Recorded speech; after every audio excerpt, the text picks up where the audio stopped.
আ ই ই এইখিনি কেনেকৈ উচ্চাৰণ কৰিব লাগে এই কথা জানিলা। আজি তোমালোকক স্বৰবৰ্ণৰ লগত ব্যঞ্জন বৰ্ণ কেনে ধৰণৰ সম্পৰ্ক সাধিত হয় বা স্বৰবৰ্ণ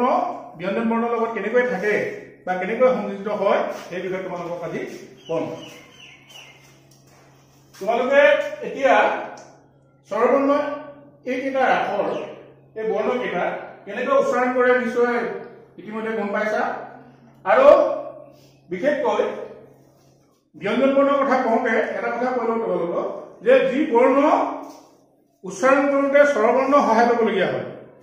সেইবিলাকে হৈছে ব্যঞ্জন বৰ্ণ। আমাৰ ব্যঞ্জন বৰ্ণ বুলি ক'লে কোনখিনি আমি বুজি পাওঁ? আমাৰ অসমীয়া ভাষাত ক ফলাৰ যিখিনি আছে হয়নে? এতিয়া কটো উচ্চাৰণ কৰিবলৈ যাওঁতে আমি ব্যঞ্জন বৰ্ণ সহায় কেনেকৈ ল'বলগীয়া হয়? ক ক বুলি কওঁতে শেষত কি উচ্চাৰণ হৈছে? অ হয়নে? এতিয়া ক অ লগ লাগিলে কি হয়? ক হয়নে? ক আৰু অ লগ লাগিলে কি হয়? ক। ঠিক তেনেকৈ আমি এতিয়া খ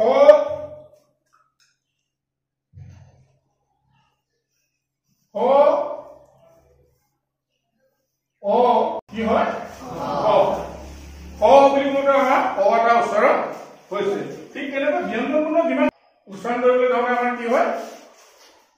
স্বৰবৰ্ণ সহায় ল'বলগীয়া হয়। এটা কথা মন কৰিব লাগিব যে ব্যঞ্জন বৰ্ণ উচ্চাৰণ কৰিবলৈ যাওঁতে স্বৰবৰ্ণ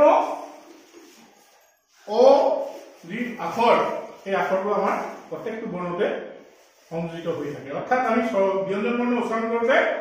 অটো আমি উচ্চাৰণ কৰিবলগীয়া হয়। যদি ব্যঞ্জন বৰ্ণৰ লগত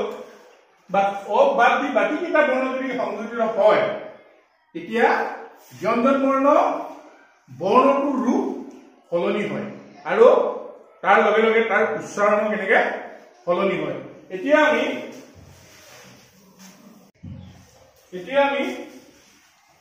আমি স্বৰবৰ্ণ বিশেষকৈ ব্যঞ্জন বৰ্ণৰ লগত কেনেকৈ ৰূপ সলনি হয় সেই বিষয়ে চাম।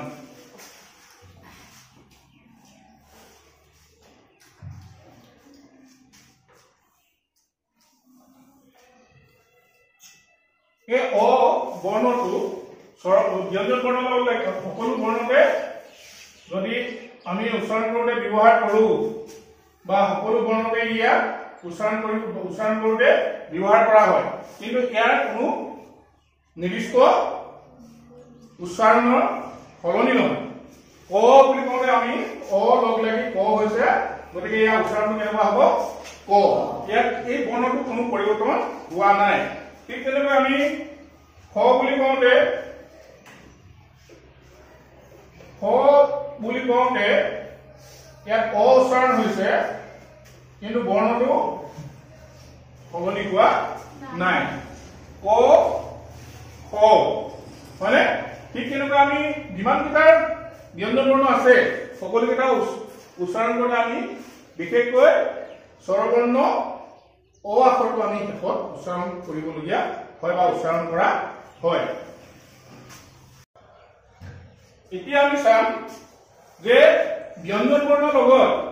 অক বাদ দি বাকীকেইটা বৰ্ণ আ ই ই সেই বৰ্ণকেইটা লাগিলে ব্যঞ্জন বৰ্ণ ৰূপবিলাক কেনেকৈ সলনি হয় বা ব্যঞ্জন বৰ্ণটো আমি কেনেকৈ উচ্চাৰণ কৰিবলগীয়া হয়। এতিয়া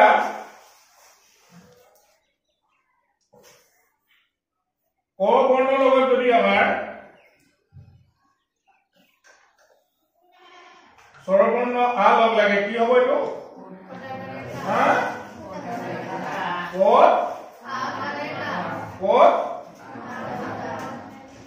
পদ আকাৰে কা হয়নে? ঠিক তেনেকৈ কৰ লগত যদি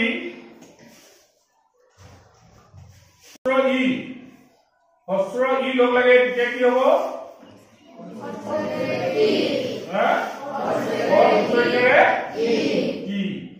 ঠিক তেনেকৈ কৰ লগত যদি দীৰ্ঘ লগ লাগে দীৰ্ঘ ই তেতিয়া উচ্চাৰণ কি হ'ব?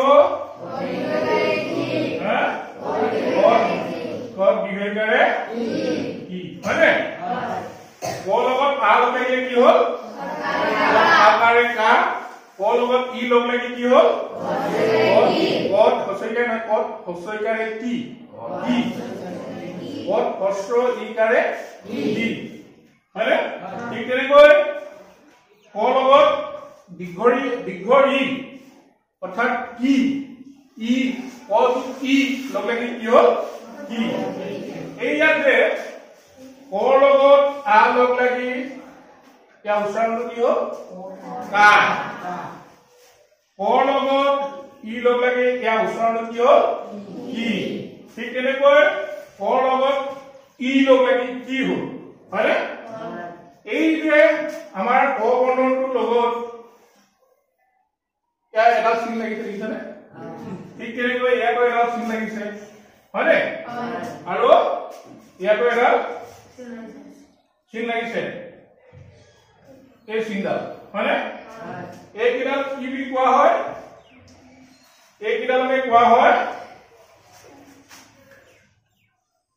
স্বৰ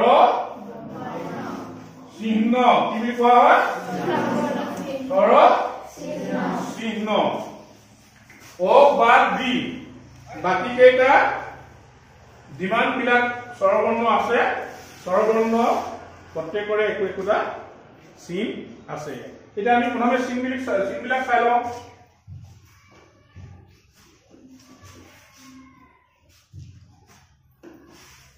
আ আ হলে কি হয় আকা হয়নে হস্ৰ ই হলে দীৰ্ঘ ই হলে দীৰ্ঘ ইকা আৰু ঠিক তেনেকৈ হস্ৰ উ হলে উকা দীৰ্ঘ উ হলে দীৰ্ঘকাৰ হয়নে তাৰ ৰি হলে ৰিকা বাকি স্বৰবৰ্ণ কেইটা লগ লাগিলে কি হয় এই চিনবিলাক সংযোজিত হয় আৰু এই চিনবিলাককে কি কোৱা হয় স্বৰ চিহ্ন কি বুলি কোৱা হয় স্বৰ চিহ্ন হয়নে এইবিলাককে স্বৰ চিহ্ন বুলি কোৱা হয় কিন্তু কথা হ'ল আমাৰ আৰু এটা বস্তু থাকি গৈছে সেয়া হৈছে কি অটোৰ দুটা উচ্চাৰণ থাকে এটা কেনেকুৱা ধৰণৰ উচ্চাৰণ অটো কেনেকুৱা ধৰণৰ উচ্চাৰণ অ নিচিনা আৰু এটা অ উচ্চাৰণ আছে কেনেকুৱা অৰ্ধ উ ইয়াত কি হ'ল এই অটো কেনেকৈ লিখা হয় কলা আৰু এই অটো যদি আমাৰ থাকে আমি কেনে ধৰণে লিখিব লাগিব কলা ইয়াৰ উচ্চাৰণটো কেনেকুৱা হয় উ নিচিনা হয় যে ক লত আ কাৰে লা ক লা কলা আৰু এই উচ্চাৰণটো কেনেকুৱা হয় অৰ্ধ উ এই উটোৱা কেনেকুৱা উচ্চাৰণ হয় আধা উচ্চাৰণ হয় কেনেকুৱা হয় আধা এতিয়া কি হ'ব কলা ক নকৈ তাত আমি অৰ্ধ উ উচ্চাৰণ কৰিব লাগিব কি হ'ব কলা কলা উচ্চাৰণ কৰিব লাগিব তেতিয়া কি হ'ব এই যে আমাৰ বিভিন্ন ধৰণৰ শব্দবিলাকৰ মাজতে ওপৰত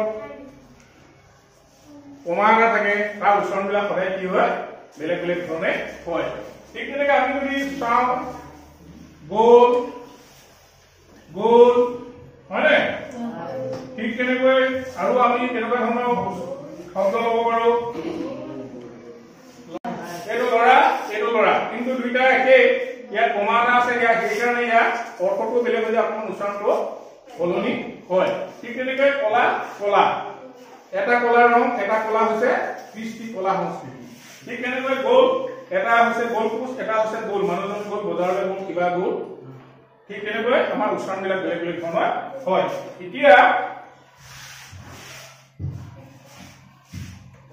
এতিয়া আমি স্বৰবৰ্ণ বা স্বৰচিহ্নসমূহ ব্যঞ্জন বৰ্ণৰ লগত লগ লাগিলে কেনেকুৱা ধৰণৰ হয় উচ্চাৰণবিলাক সেই উচ্চাৰণখিনি কিন্তু জনাৰ আগতে আমি আৰু এটা কথা জানি ল'ব লাগিব সেয়া হৈছে আমি স্বৰবৰ্ণবিলাক কেনেকৈ পঢ়ো বা কেনেকৈ উচ্চাৰণ কৰোঁ এটা তোমালোকে চোৱাচোন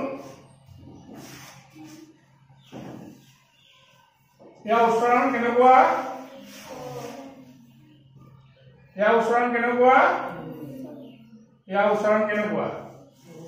মই তোমালোকক বেলেগ বেলেগ ৰঙেৰে এই কিটা লিখি দিলো কিয় লিখি দিলো ইয়াৰ উচ্চাৰণটো চাবা তোমালোকে ইয়াৰ উচ্চাৰণটো কেনেকুৱা হয় কোমল ইয়াৰ উচ্চাৰণটো কোমল হয় আমি কোমল অৰ্থাৎ হস্ৰ আমাৰ উচ্চাৰণটো দীঘল নহয় হস্ৰ মানে চুটি লাহেকৈ আমি ইয়াৰ উচ্চাৰণ কৰোঁ কিন্তু এইখিনি উচ্চাৰণ আমাৰ কেনেকুৱা ধৰণৰ হয় ইয়াৰ উচ্চাৰণ কেনেকুৱা হয় আমি ইয়াক দীঘলীয়াকৈ ক'ব লাগে কেনেকৈ অ আ উ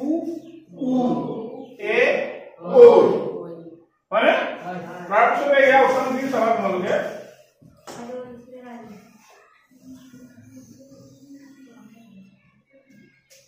ইয়াক হস্ৰ ই বুলি কোৱা হয় হস্ৰ ই এখানে কোৱা হয় ই আমি দীঘলকে ক'ব নালাগে কেনেকৈ ক'ব লাগে চুটিকে ক'ব লাগে ই মানে তাৰ পৰা ৰি নহয় ৰি তাৰপিছতে তাৰপিছতে কি ক'ব লাগে উটো আমাৰ হস্ৰ অৰ্থাৎ চুটিকৈ উচ্চাৰণ কৰিব লাগে কিন্তু এই বাকীখিনি গ'ল আমাৰ এই দুটা বৰ্ণ দেখিছানে তোমালোকে এই বৰ্ণ দুটা ইয়াৰ উচ্চাৰণটো কেনেকুৱা হস্ৰ ইতকৈ ই অকণমান দীঘলকে ক'ব লাগিব ই ঠিক তেনেকৈ ঐ যেনেকৈ ঐ ক'লো ঐ সমানে ইয়াৰ উচ্চাৰণটো কি হ'ব ঔ আমি এতিয়া কি কৰিছে এই স্বৰবৰ্ণ কেইটা ব্যঞ্জন বৰ্ণৰ লগত লাগিলে আমি কেনেকুৱা ধৰণৰ উচ্চাৰণ হ'ব আমি সেইকেইটা এতিয়া চাম এতিয়া ঠিক কেনেকৈ এইকেইটা হৈছে হস্ৰ কোমলভাৱে উচ্চাৰণ কৰিব লাগে হয়নে তোমালোকে ইতিমধ্যে কি হ'ল স্বৰবৰ্ণ যিকেইটা চিন আছিলে স্বৰচিহ্ন যিকেইটা আছিলে এই স্বৰচিহ্নকেইটা তোমালোকে আমাৰ ব্যঞ্জন বৰ্ণৰ লগত লগ লাগিলে কেনেকুৱা ধৰণৰ হ'ব উচ্চাৰণবিলাক কেনেকুৱা ধৰণৰ হ'ব সেই বিষয়ে চাম ও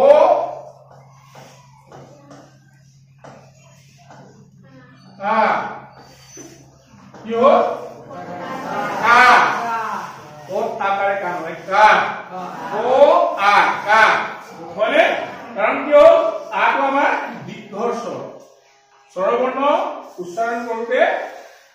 এই যে মই বেলেগ বেলেগ ৰঙেৰে লিখিছো এইখিনি হৈছে কোমল স্বৰ হস্ৰ স্বৰ আৰু এইখিনি হৈছে কি দীৰ্ঘ স্বৰ তাৰ পাছতে আকৌ এইখিনি হৈছে হস্ৰ স্বৰ আৰু এই বৰ্ণ দুটা হৈছে কি দীৰ্ঘ স্বৰ অৰ্থাৎ স্বৰবৰ্ণত আমি বৰ্ণ উচ্চাৰণ বা বৰ্ণ ধ্বনি আমি দুই প্ৰকাৰে পাওঁ এক প্ৰকাৰ হৈছে স্বৰ বৰ্ণৰ হস্ৰ স্বৰ আৰু দ্বিতীয়টো হৈছে স্বৰবৰ্ণ দীৰ্ঘ স্বৰ হস্ৰ স্বৰ দীৰ্ঘ স্বৰ যিখিনি আমাৰ কোমলকৈ উচ্চাৰণ কৰিব লাগে সেই বৰ্ণখিনি আমাৰ কি হয় হস্ৰ স্বৰ বুলি কোৱা হয় আৰু এই দুটা হৈছে কি দীৰ্ঘ স্বৰ আৰু এয়া হৈছে কি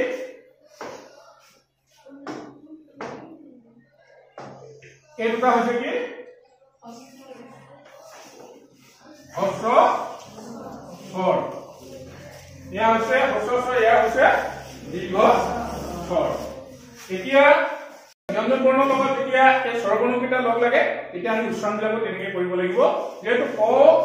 আ লাগিছে কা হৈছে সেইকাৰণে আমি ইয়াক উচ্চাৰণটো কেনেকৈ কৰিব লাগিব কা কাৰণ আটো হৈছে দীৰ্ঘ স্বৰ ঠিক তেনেকৈ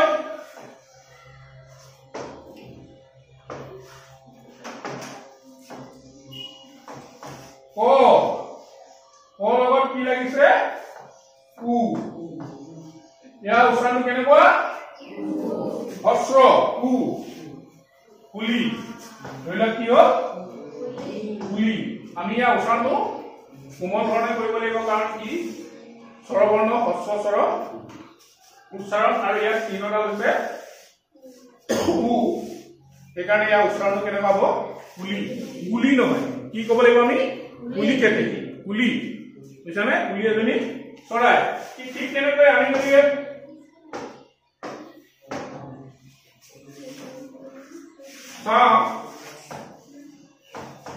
whole group A কি হব A কারণ এই উচ্চারণটো কি হব হস্র কে কেতেকী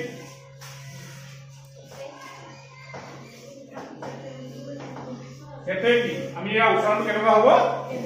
কেতেকী কুলি কেতেকী কাৰণ বহু লোকে কি কৰে ইয়াৰ উচ্চাৰণখিনি কেতেকী বুলি কয় কেতেকী নহয় আসলে দীৰ্ঘস্বৰ নহয় কেনেকুৱা হ'ব লাগিব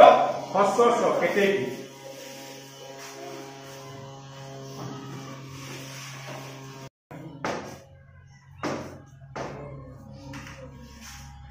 ক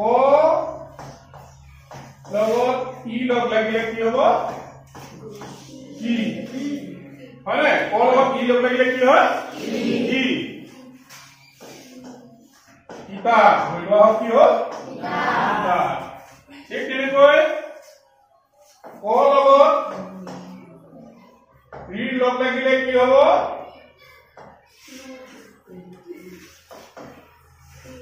কি ধৰিলোৱা কি হ'ল কৃষ্ণ কি হ'ব লাগিব কৃষ্ণ কাৰণ ইয়াৰ বৰ্ণ উচ্চাৰণটো আমি কোমল ধৰণে কৰিব লাগিব এতিয়া ক লগত উ লগ লাগিলে কি হ'ব উকাৰে কোমল কি হ'ল কোমল আমি ইয়াৰ উচ্চাৰণ কেনেকৈ কৰিব লাগিব কোমল কোমল নহয় কোমল কোমল এইকেইটা হৈছে আমাৰ স্বৰবৰ্ণ হস্ৰ স্বৰ উচ্চাৰণ ইয়াৰ পাছতে আমি চাম দীৰ্ঘ স্বৰ উচ্চাৰণখিনি পাম দীৰ্ঘ স্বৰ কোনকেইটা আছিলে আ উ ও আৰু যেহেতু তোমালোকক দেখুৱাম এতিয়া উটো দেখুৱাম ক ক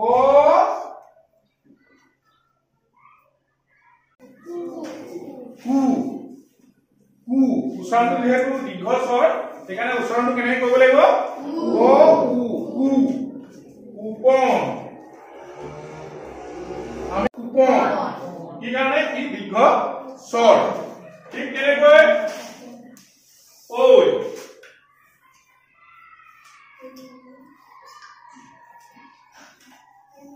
কৈ त्या उच्चारण की होबो कोई कोई केरी এনেকুৱা ধৰণৰ আমি উচ্চাৰণটো কিন্তু দীৰ্ঘ স্বৰত কৰিব লাগিব কৈবত্ৰ कोई केरी এইটা হৈছে আমাৰ স্বৰবৰ্ণ দীৰ্ঘ স্বৰ উচ্চাৰণ তাৰ পাছতে আছে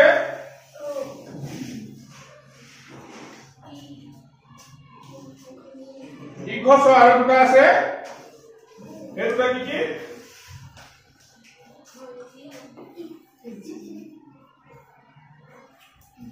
বিদ্ধ পদ বিদ্ধৰি কি या উচ্চাৰণটো কেনেকুৱা ধৰণৰ হ'ব কি या উচ্চাৰণটো কেনে কৰিব লাগিব কি তাৰ পৰা ও